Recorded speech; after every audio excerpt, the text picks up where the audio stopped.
comment est-ce que Jésus faisait en général? Est-ce qu'il avait une méthode? Ah, Jésus, il allait vers les gens et puis, il les rejoignait là où ils souffraient, priait pour eux et puis ensuite, la Bible dit que sa renommée se répandait dans tout le pays et puis les gens venaient de partout, c'était des milliers. J'imagine une foule qui le suivait chaque jour. Donc, il y avait le un à un quand il allait et puis la foule. Il rejoignait la souffrance. Est-ce important d'avoir une couverture spirituelle? C'est une question qu'on ne devrait même pas poser, mais je crois qu'elle est bonne. Bien sûr que c'est non seulement important, mais c'est nécessaire. C'est d'avoir des personnes qui osent nous dire non, qu'on se trompe, que c'est faux, nous remettre en question.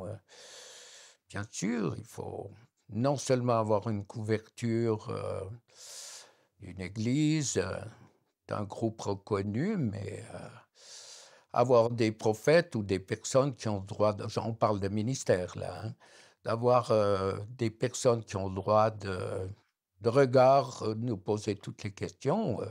Les grandes questions, c'est ou les questions qui sont à la base des pièges, c'est les femmes, c'est l'argent, puis c'est l'orgueil. Donc dans tous ces secteurs, ces prophètes doivent pouvoir nous poser des questions précises.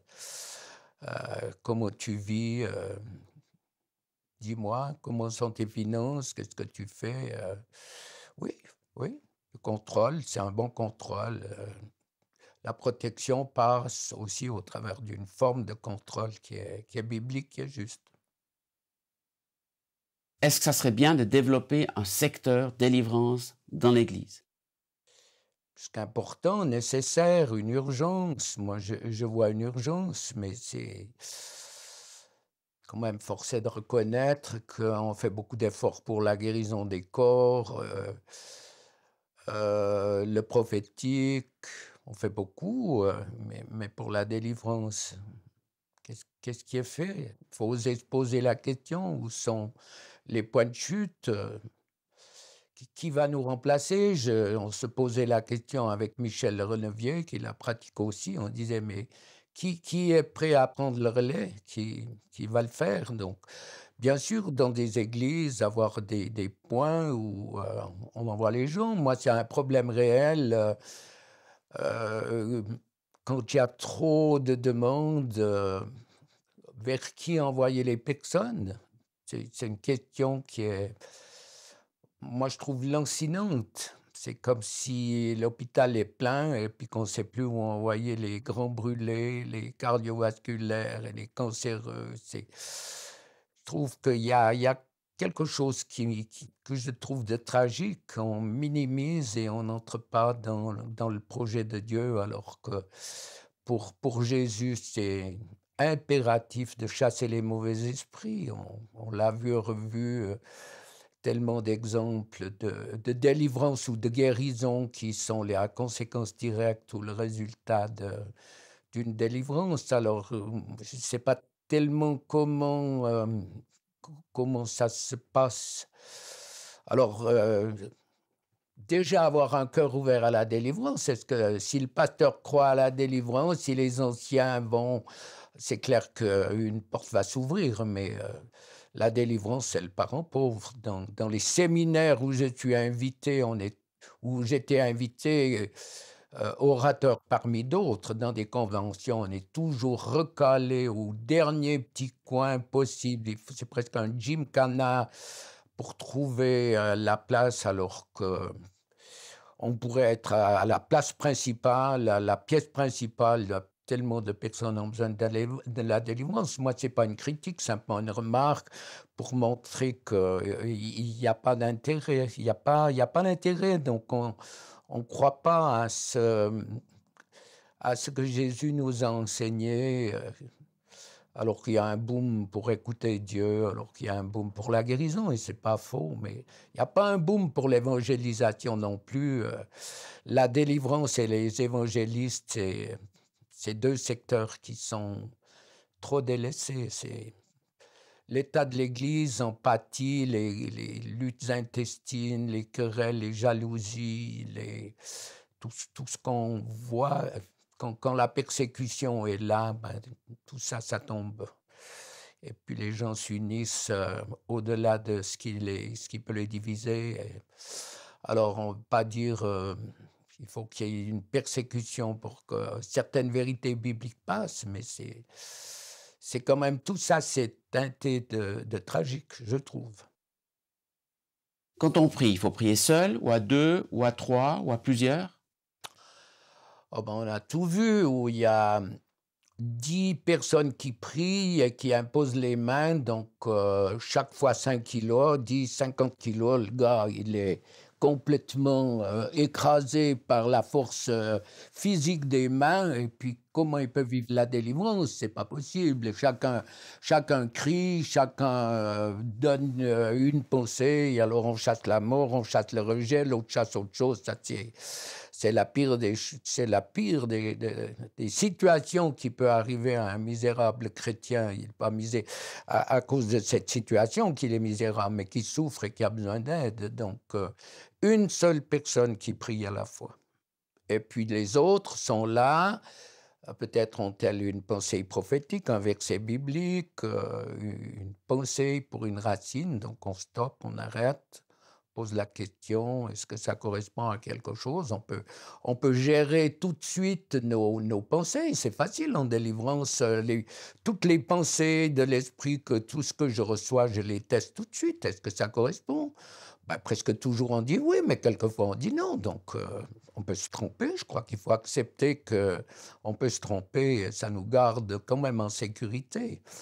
Alors, jamais une personne du même sexe qui prie à part, donc une femme du sexe opposé, une femme qui prie pour un homme toute seule, ça c'est pas bien, ou vice-versa. Alors moi je l'ai fait, pour la plus grande partie, je l'ai fait seul, mais il y a la porte, il y a le corridor, il y a une épaisseur, ma femme elle est à disposition, et quelquefois si c'est des jeunes femmes, je leur demande, ou des femmes, je dis, est-ce que vous aimeriez que ma femme soit là? Mais elle ne pouvait pas toujours, c'était pas possible.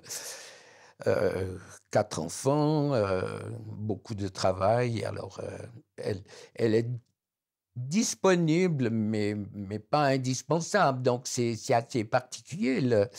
Et puis la maison, elle est isolée des curieux, alors que si vous priez pour quelqu'un qui vous tombe dans les bras, alors comment vous allez justifier en disant je fais rien? Et si la femme dit elle a voulu me violer, comme pour Joseph, qu'est-ce que vous faites? Donc toujours une personne, 2 personnes pour que ça fasse un couple en quelque sorte vis-à-vis d'une jeune femme ou d'un jeune homme. Ou bien alors 2 hommes ou 2 femmes, et ça, il n'y a pas de problème. Alors c'est clair que si c'est un pasteur, ben ça, je pense que quelqu'un qui est reconnu avec un ministère, on acceptera qu'il prie seul, mais pour autant que ce soit chez lui, faire très attention de ne pas aller seul chez une femme, sans être suspicieux et dire qu'est-ce qui va m'arriver, mais je crois que c'est une protection tout simplement. Tu peux nous parler de la différence entre les manifestations et la délivrance? Oui, alors la manifestation, en règle générale, précède la délivrance, et la manifestation elle-même me conduit à comprendre ou à être confirmé dans ce que j'ai vu ou ressenti ou reçu, c'est-à-dire que la manifestation confirme l'esprit qui est là. Ça veut dire que si une femme a un mouvement de matrice impressionnant, on est à 99% sûr qu'elle a eu un avortement. Et comme elle souffre vraiment dans son bas-ventre, on lui pose la question, est-ce que tu as eu des avortements? Elle peut dire 1, 2, 3 ou 4. Et puis on demande tout simplement à cette femme, je te juge pas, Dieu t'a pardonné, tu as demandé pardon, oui, Dieu t'a pardonné, mais l'ennemi a encore un droit sur toi, donc on on va chasser cet esprit qui se manifeste. Est-ce que tu es d'accord de demander encore une fois pardon? Dieu t'a pardonné, mais vis-à-vis des puissances qui sont là, il dit oui, Seigneur, je te demande pardon, je l'ai fait avant ma conversion. Elle dira, mon mari m'a forcé à le faire, ou je l'ai fait sciemment. Et puis ensuite, eh ben, on s'adresse à cet esprit de mort et de meurtre de partir. Et dans les secondes qui suivent, il va partir. Ou l'impureté, les mains, la boule de cristal, les cartes, les lignes de la main, des signes. Oui, voilà. Alors la manifestation, il faut comprendre que la question de la manifestation n'est pas toujours bien comprise par les croyants. Eux, ils pensent que la manifestation, c'est des trucs bizarres où on va ramper comme un serpent ou grimper la première colonne venue ou faire des trucs bizarres. Mais le croyant doit comprendre que la manifestation est la réaction normale d'un esprit qui est dans un corps humain et qui se sent menacé par la puissance du nom de Jésus et l'onction du Saint-Esprit. Donc, il bouge dans le corps. Alors, les gens disent je me sens mal, pas tomber dans la trappe, dans le panneau, je vais m'évanouir, c'est surtout pas là qu'il faut arrêter. Je me sens pas bien, je vais vomir. Alors il faut les sécuriser en disant, ben, il n'y a rien de solide qui vient, mais il y a une petite cuvette que je vais sortir du canapé, tu vas cracher dedans. Et puis hop, il y a une manifestation, un renvoi, un rot. Et la manifestation indique quelque chose, la douleur sur les épaules, les gens qui sont comme ça, on leur a mis un joug, on leur a mis un fardeau, peut-être un non-dit, peut-être quelque chose qu'il y a eu dans une famille, on dit surtout ne dis rien, donc porte un poids, et souvent les gens, les femmes, elles se relèvent quand je prie, elles reprennent une ligne un peu rectiligne, c'est une manière de parler, mais elle est plus bossue. Alors, il y a toutes sortes de manifestations de violences à la tête, de piqûres dans le corps. Et bien, qu'est-ce qu'on fait s'il y a ça me pique, ça me pique, ça me pique? Ben, est-ce que tu as fait de l'acupuncture? Bien sûr. Et où? Ben là, ben voilà. C'est facile. Oui, c'est facile. La manifestation est la preuve que les esprits se sentent menacés et puis s'excitent à l'intérieur. Plutôt que de rester calme et de ne pas se manifester. Donc, c'est ça la manifestation. Envie de partir, la pensée, est-ce que... Ben, c'est des paroles que j'ai entendues, espèce de connard.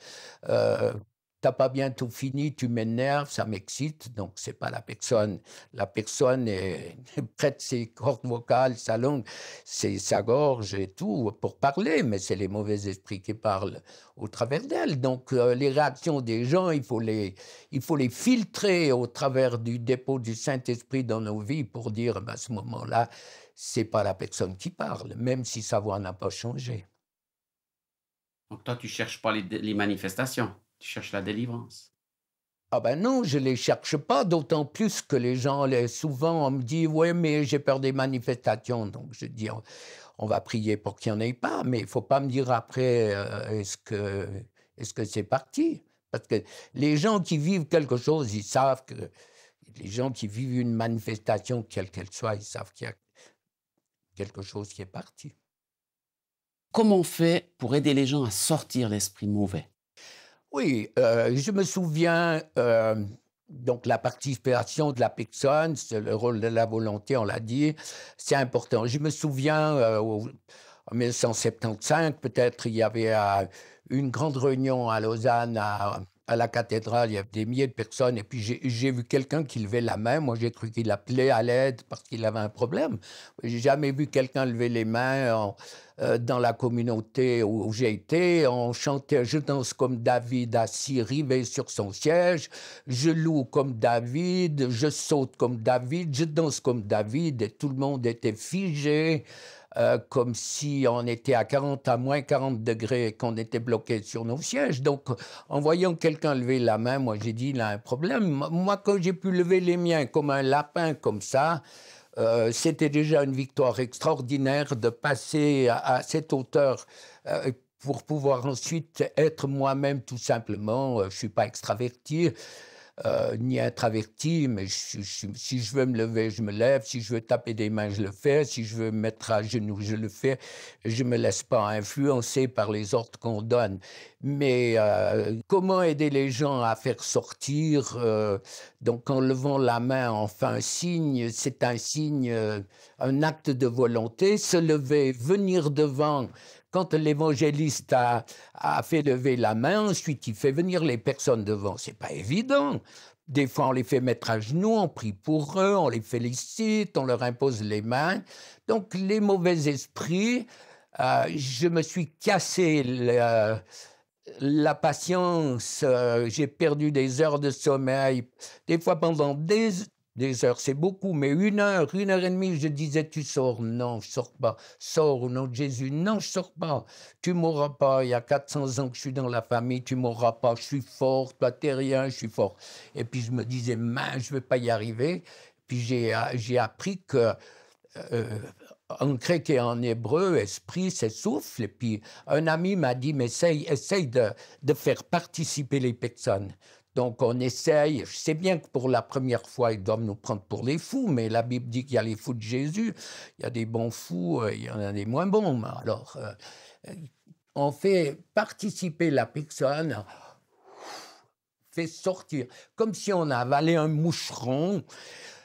On le pousse, ou des fois on dit avaler en travers, je ne sais pas si c'est le vrai mot, mais des fois en buvant, ça passe pas dans la bonne direction. Bon, ça descend de toute façon.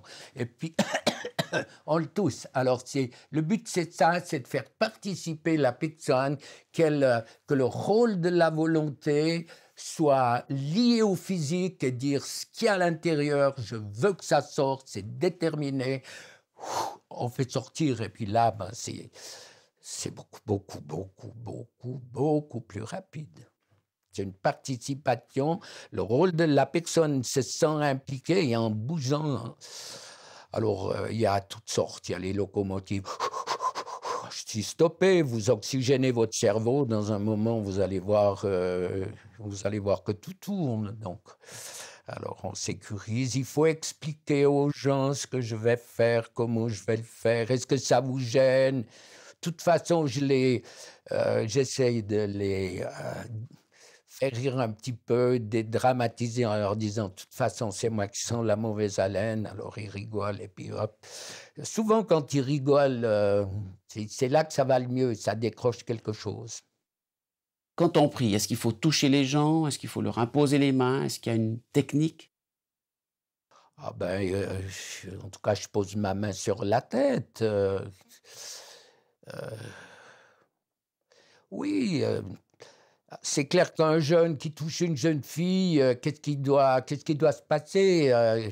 J'essaye de m'imaginer. Moi, j'avais plus que 40 ans, donc les jeunes, ils font des tas de trucs maintenant. Il y a une telle liberté. Mais si c'est la jeune fille qui touche la jeune fille, j'ai pas de problème. Si c'est un gars qui touche un gars, j'ai pas de problème non plus. Je pense qu'il faut faire attention. Il y en a qui se font plaisir en touchant les seins des femmes, je sais. J'ai assez de remarques qui me sont faites. Donc, il y a quand même une ligne qu'il ne faut pas franchir, mais poser sa main sur la tête de quelqu'un, je crois que c'est bien. Oh, il ne faut peut-être pas le faire tout de suite, mais expliquer à la personne. Je me rappelle une fois, une femme a presque rugi en me disant « Ne me touche pas !» Elle ne supportait pas, je pense qu'elle ne se souvient pas d'elle bien, mais sa réaction, je pense qu'elle avait été violée, certainement battue. Elle ne supportait pas qu'on la touche, donc j'ai tiré mes mains en lui demandant pardon, et puis j'ai continué à prier, mais elle a accepté. Sans par la suite, je lui ai dit, mais est-ce que je peux poser ma main sur votre tête? Alors elle avait accepté. Parce qu'il y a quand même cette on va pas dire communication, mais un trait d'union entre l'imposition des mains et la personne où le Saint-Esprit se manifeste. C'est pas un truc magique, il faut bien penser, mais simplement un canal qui est là et que Dieu utilise. Mais essayer de le faire, dans la simplicité, hein, surtout en expliquant aux personnes ce qu'on fait, ce qu'on va faire. Moi, les gens, il y a aucun problème, d'autres, je suis obligé de: «Est-ce que ça vous gêne si je pose ma main ici? Si vous avez eu un avortement, je vais poser ma main ici. Est-ce que ça peut vous gêner?» Je l'explique. Je crois qu'il faut éviter l'effet de surprise qui fait que, ces personnes qui ont été violées, battues, utilisées, on peut même mettre violées dans le couple, alors, sont extrêmement sensibles et réagissent au quart de tour, alors que pour nous, il semble qu'il y a aucun problème à ce niveau. Mais c'est de nouveau la question d'une forme de sensibilité, d'écoute, et puis de percevoir la personne. On voit s'ils sont comme ça, qu'ils s'excitent, ils s'énervent. C'est tendu, c'est électrique, on dit: «Ouh là, quelques bémols». Une délivrance peut se passer sans l'imposition des mains.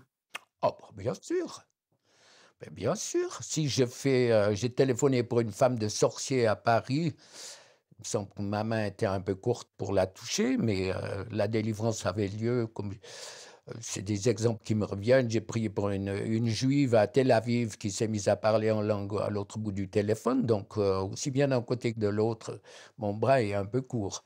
Non, mais ça, c'est clair. Et puis il y a des personnes, on sent qu'il faut pas les toucher, donc ça arrive.